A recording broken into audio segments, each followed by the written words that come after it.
बाबा तेरी मुरली दिल ले गई, उतरी जो दिल में वो धीरे धीरे, पावन हुआ रे मैं धीरे धीरे। बाबा तेरी मुरली दिल ले गई, बाबा तेरी दृष्टि दिल ले गई। ओ हो ला ला ला।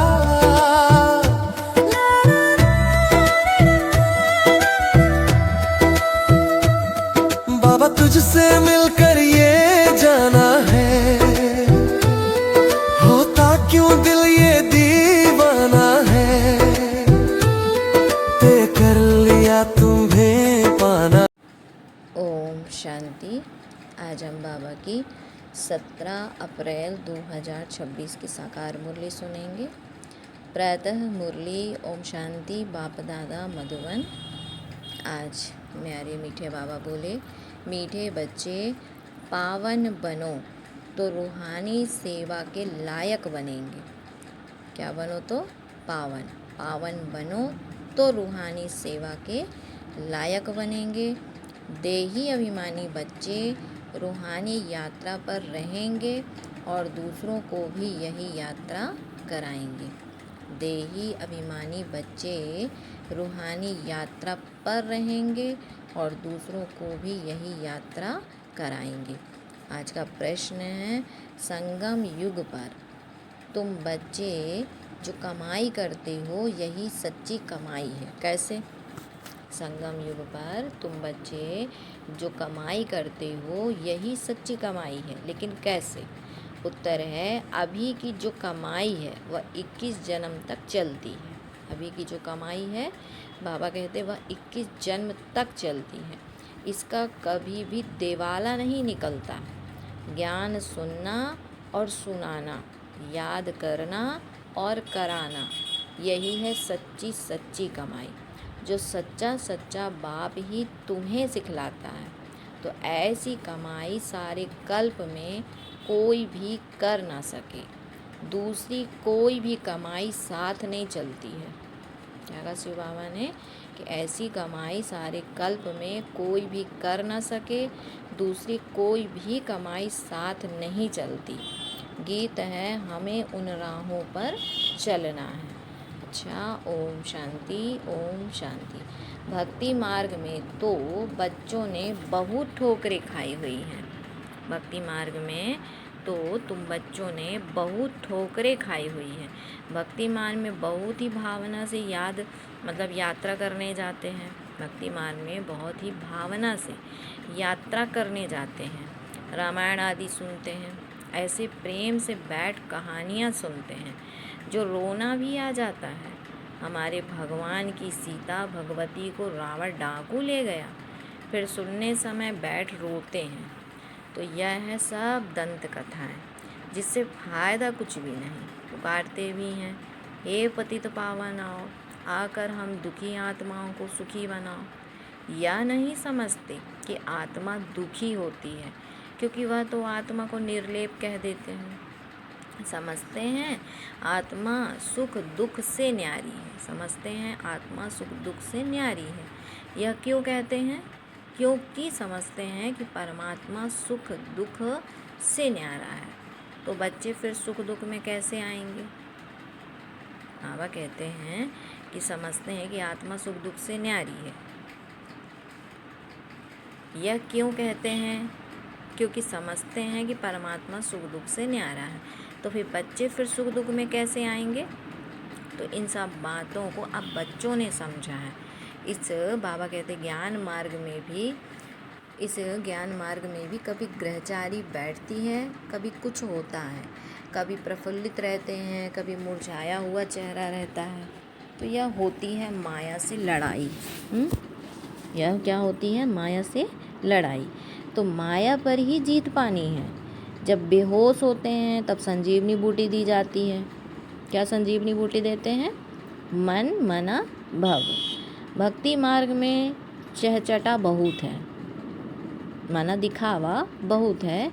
देवताओं की मूर्तियों को कितना श्रृंगारते हैं, सच्चे जेवर पहनाते हैं। वह जेवर तो ठाकुर की प्रॉपर्टी हुई। ठाकुर की प्रॉपर्टी सो पुजारी व ट्रस्टी की हो जाती है। तो तुम बच्चे जानते हो कि हम चैतन्य में बहुत हीरे जवाहरों से सजे हुए थे, है ना, ज्ञान गुणों के सच्चे सच्चे हीरे जवाहरों से सजे हुए थे। और फिर जब पुजारी बनते हैं तो फिर वह बहुत जेवर पहनते हैं। फिर जब पुजारी बनते हैं तो भी बहुत जेवर पहनते हैं। अब तो कुछ भी नहीं है, चैतन्य रूप में भी पहने, फिर जड़ रूप में भी पहने, अब नो जेवर, बिल्कुल साधारण। तो बाप कहते हैं कि मैं साधारण तन में आता हूँ, कोई राजाई आदि की ठाट बाट नहीं है। सन्यासियों के भी बहुत ठाट बाट होते हैं। और अभी तुम समझ गए हो कि बरोबर सतयुग में कैसे हम आत्माएं पवित्र थी, शरीर भी हमारे पवित्र थे, उन्हों का श्रृंगार भी बहुत अच्छा रहता है। कोई खूबसूरत होते हैं तो उनको श्रृंगार का भी शौक रहता है।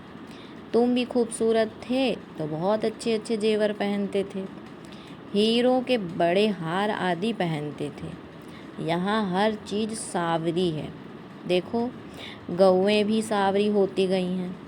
बाबा जब श्रीनाथ द्वारे गया था तो बहुत अच्छी गौएं थी। श्री कृष्ण की गौएं बहुत अच्छी दिखाते हैं।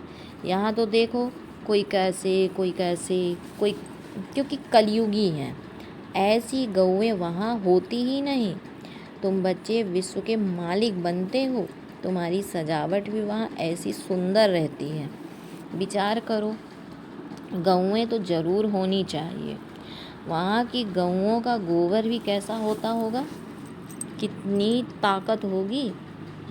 क्या कहा शिव बाबा ने, वहाँ की जो गौएं होती हैं उनका गोबर भी कैसा होता होगा, कितनी ताकत होगी। ज़मीन को खाद चाहिए ना, खाद डाली जाती है तो अच्छा अनाज पैदा होता है। तो वहाँ सब चीज़ें अच्छी ताकत वाली होती हैं। यहाँ तो कोई चीज़ में ताकत ही नहीं है, हर एक चीज़ बिल्कुल ही पावरलेस हो गई है। बच्चियाँ सूक्ष्म वतन में जाती थीं, कितने अच्छे अच्छे बड़े फल खाती थी, सूबी रस आदि पीती थी, ये सब साक्षात्कार कराते थे। माली वहाँ कैसे फल आदि काट कर देते हैं, सूक्ष्म वतन में तो फल आदि हो ना सके, तो फिर कहाँ की बात है। बाबा कहते हैं ये साक्षात्कार होता है। बैकुंठ तो फिर भी यहाँ होगा ना, तो ये सब यहाँ की बातें हैं। मनुष्य समझते हैं बैकुंठ कोई ऊपर में है। बैकुंठ न सूक्ष्म वतन में है न मूल वतन में होता है, यहाँ ही होता है। यहाँ जो बच्चियाँ साक्षात्कार करती हैं वह फिर इन आँखों से देखेंगे, हाँ, जो भक्ति के अनुसार बंद आँखों से साक्षात्कार करती हैं, बाबा कहते हैं प्रैक्टिकल में यहाँ ही देखेंगे। तो कहा इन आँखों से देखेंगे। जैसे पोजीशन ऐसी सामग्री, बाबा कहते हैं जैसे पोजीशन ऐसी सामग्री भी रहती है। जैसे पोजीशन माना स्टेज, जैसी स्टेज होगी ना आत्मा की। राजाओं के महल देखो कैसे अच्छे अच्छे होते हैं। जयपुर में बहुत अच्छे अच्छे महल बने हुए हैं। सिर्फ महल देखने के लिए मनुष्य जाते हैं तो भी टिकट रहती है, खास वह महल देखने के लिए रखते हैं, खास वह महल देखने के लिए रखते हैं, खुद फिर और महलों में रहते हैं। सो भी अभी कलयुग है, बाबा कहते हैं सो भी अभी कलयुग में, यह है ही पतित दुनिया। कोई अपने को पतित समझते थोड़े ही हैं, और तुम अभी समझते हो हम तो पतित थे, कोई काम के थे ही नहीं। फिर हम गोरा बनेंगे, वह दुनिया ही फर्स्ट क्लास होगी। यहाँ भल अमेरिका आदि में फर्स्ट क्लास महल हैं, परंतु वहाँ की भेंट में यह तो कुछ भी नहीं है, क्योंकि यह तो अल्पकाल का सुख देने वाले हैं।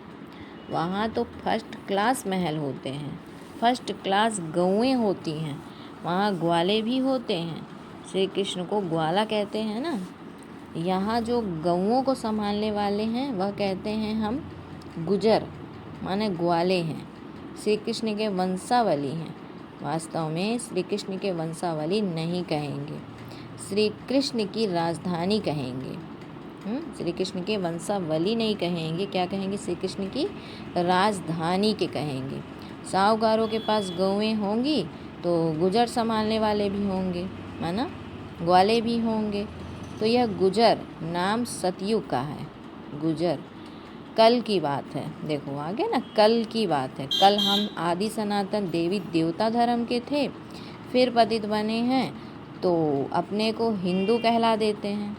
पूछो तुम आदि सनातन देवी देवता धर्म के थे? बाबा ने कहा पूछो तुम आदि सनातन देवी देवता धर्म के हो कि हिंदू धर्म के हो? आजकल सब हिंदू लिख देते हैं। बाबा कहते हिंदू धर्म किसने स्थापन किया, देवी देवता धर्म किसने स्थापन किया, यह भी कोई नहीं जानते। बाबा यह प्रश्न पूछते हैं, बताओ आदि सनातन देवी देवता धर्म किसने स्थापन किया? शिव बाबा। बाबा कहते हैं शिव बाबा ब्रह्मा द्वारा कर रहे हैं। कहते हैं कि शिव बाबा ब्रह्मा द्वारा कर रहे हैं। राम व शिव बाबा की श्रीमत पर आदि सनातन देवी देवता धर्म स्थापन हुआ। फिर रावण राज्य होता है, विकारों में जाते हैं, भक्ति मार्ग शुरू हो जाता है, तब हिंदू कहलाने लगते हैं। बाबा कहते हैं अभी अपने को कोई देवता कह ना सके। रावण ने विशेष बनाया, बाप आकर वाइसलेस बनाते हैं। तुम ईश्वरीय मत से देवता बनते हो, बाप ही आकर तुम ब्राह्मणों को देवता बनाते हैं। सीढ़ी कैसे उतरते हैं यह तुम बच्चों की बुद्धि में नंबरवार बैठता है, तुम जानते हो। और सभी मनुष्य आसुरी मत पर चल रहे हैं और तुम ईश्वरीय मत पर चल रहे हो। रावण की मत से सीढ़ी उतरते आए हो। 84 जन्मों के बाद फिर पहला नंबर जन्म होगा। ईश्वरीय बुद्धि से तुम सारे सृष्टि के आदि मध्य अंत को जान गए हो। यह बाबा कहते यह तुम्हारा जीवन बहुत अमूल्य है, इनकी बहादुरी है। जबकि बाप आकर हमको इतना पावन बनाते हैं कि हम रूहानी सेवा के लायक बनते हैं। वह है जिस्मानी सोशल वर्कर जो देह अभिमान में रहते हैं। तुम देही अभिमानी हो, आत्माओं को रूहानी यात्रा पर ले जाते हो। बाप समझाते हैं कि तुम सतो प्रधान थे, अभी तमो प्रधान बने हो। सतो प्रधान को पावन, तमो प्रधान को पतित कहा जाता है। आत्मा में ही खाद पड़ी है। बाबा कहते आत्मा को ही सतो प्रधान बनाना है, तो जितना याद में रहेंगे उतना पवित्र बनेंगे, नहीं तो कम पवित्र बनेंगे। पापों का बोझा सिर पर रह गया है। आत्माएं तो सभी पवित्र होती हैं, फिर हर एक का पार्ट अलग है, सबका एक जैसा पार्ट हो ना सके। सबसे ऊंचा बाबा का पार्ट, फिर लक्ष्मी बाबा कहते सबसे ऊंच बाबा का पार्ट, फिर ब्रह्मा सरस्वती का कितना पार्ट है। जो स्थापना करता है वही पालना भी करता है, तो बड़ा पार्ट उनका है। पहले है शिव बाबा, फिर है ब्रह्मा सरस्वती जो पुनर्जन्म में आते हैं। शंकर तो सिर्फ सूक्ष्म रूप धारण करते हैं। शंकर तो सिर्फ सूक्ष्म रूप धारण करते हैं।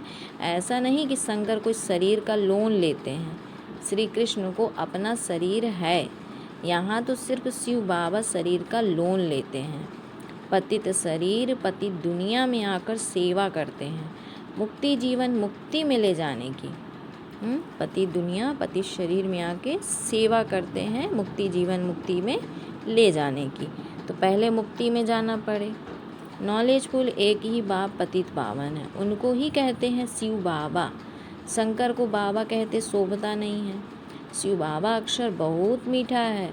शिव बाबा के ऊपर कोई अक चढ़ाते, कोई क्या चढ़ाते, कोई दूध भी चढ़ाते हैं। तो बाप बच्चों को अनेक प्रकार की समझाने देते रहते हैं। बच्चों के लिए समझाया जाता है कि सारा मदार योग पर है, योग से ही विकर्म विनाश होंगे। योग वाले को ज्ञान की धारणा भी अच्छी होगी।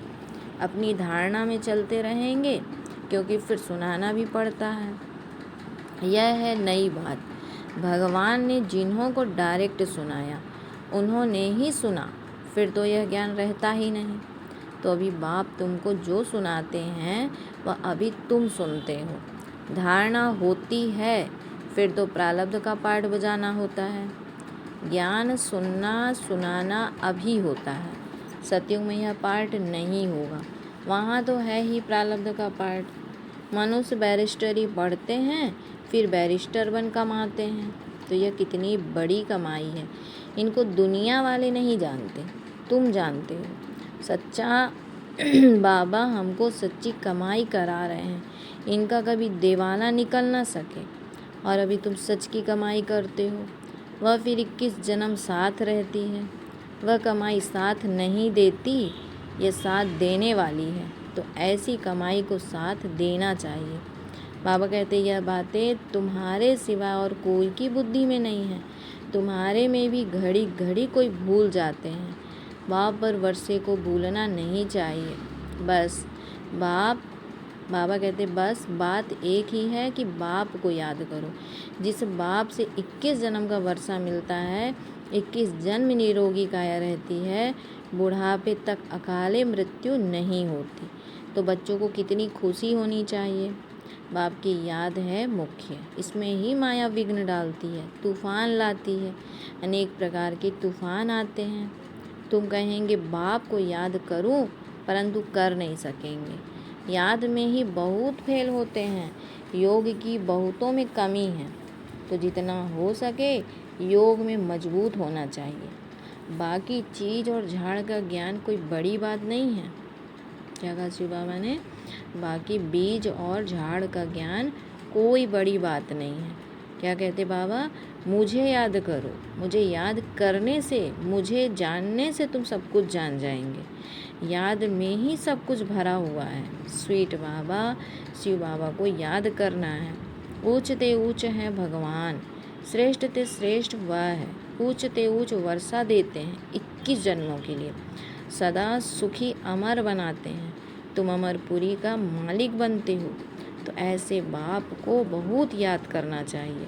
बाप को याद नहीं करेंगे तो और सब कुछ याद आ जाएगा। बाप को याद नहीं करेंगे तो और सब कुछ याद आ जाएगा, मतलब दूसरा व्यर्थ का याद आएगा।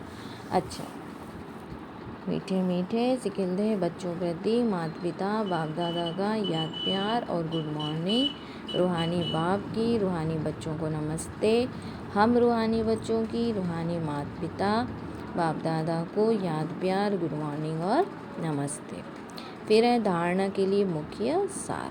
बाबा बोले यह ईश्वरीय जीवन बहुत बहुत अमूल्य है। तो इस जीवन में आत्मा और शरीर दोनों को पावन बनाना है। रूहानी यात्रा में रहकर दूसरों को यही यात्रा सिखानी है। बाबा कहते हैं यह ईश्वरीय जीवन बहुत बहुत अमूल्य है।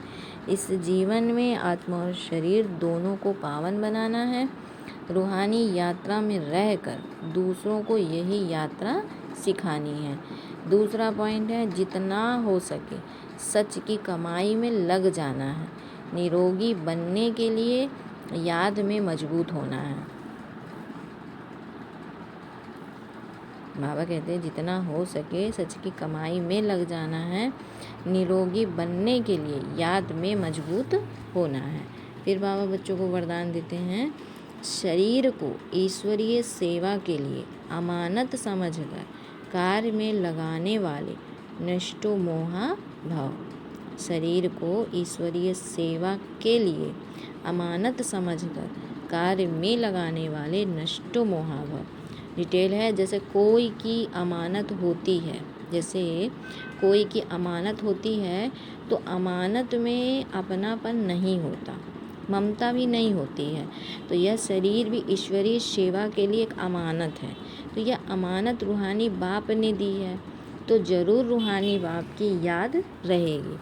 अमानत समझने से रूहानियत आएगी, अपनेपन की ममता नहीं रहेगी। यही सहज उपाय है निरंतर योगी नष्टो मोहा बनने का। तो अब रूहानियत की स्थिति को प्रत्यक्ष करो। अब रूहानियत की स्थिति को प्रत्यक्ष करो। स्लोगन है, वानप्रस्थ स्थिति में जाना है तो दृष्टि वृत्ति में भी पवित्रता को अंडरलाइन करो। बाबा ने कहा वानप्रस्थ स्थिति में जाना है तो दृष्टि वृत्ति में भी पवित्रता को अंडरलाइन करो।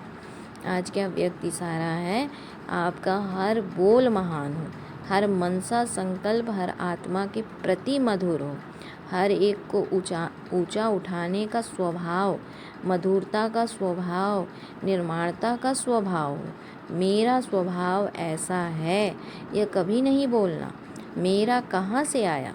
मेरा तेज बोलने का स्वभाव है, मेरा आवेश में आने का स्वभाव है। स्वभाव के वश होना यही माया है। अब माया जीत बनो, अभिमान व दिल से कष्ट होने के, ईर्ष्या व आवेश में आने के स्वभाव का परिवर्तन करो। ईर्ष्या व आवेश में आने के स्वभाव का परिवर्तन करो। ओम शांति, ओम शांति।